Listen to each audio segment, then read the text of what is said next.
Para sa mga balitang napapanahon, narito ang bagong San Pablo News Updates.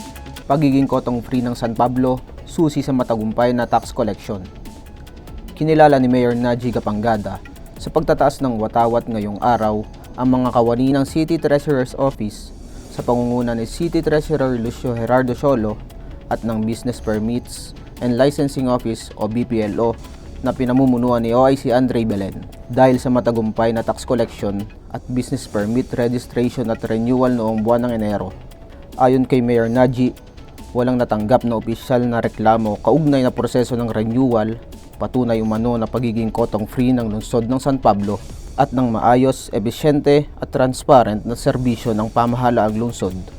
Dahil dito, mas marami umanong negosyante ang kusang loob na nagbayad ng buwis, kabilang ang isang nagbayad ng humit kumulang 25 million sa isang transaction. Dagdag pa ni Mayor Naji, ang matagumpay na koleksyon ng buwis ay magbibigay daan sa maraming proyekto at serbisyong direktang mapakikinabangan ng mga mamamayan. Napakaganda ng naging resulta ng ating first month tax collection and mga business permits renewal.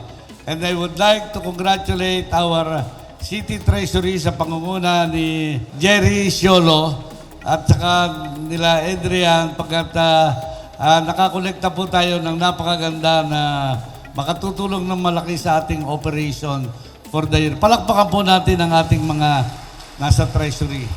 At masasabi rin po, lahat ng kanilang binayaran dito sa ating City Hall ay lahat po ay deresibo. Walang kotong na tinanggap dito sa lungsod natin pagkat kotong free ang ating city.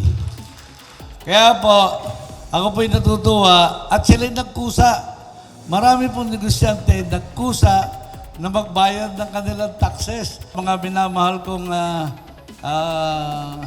kasamahan sa pagtatrabaho dito sa ating lungsod, ako po ay bumabati na isang magandang umaga at advance Happy Valentine's sa inyong lahat.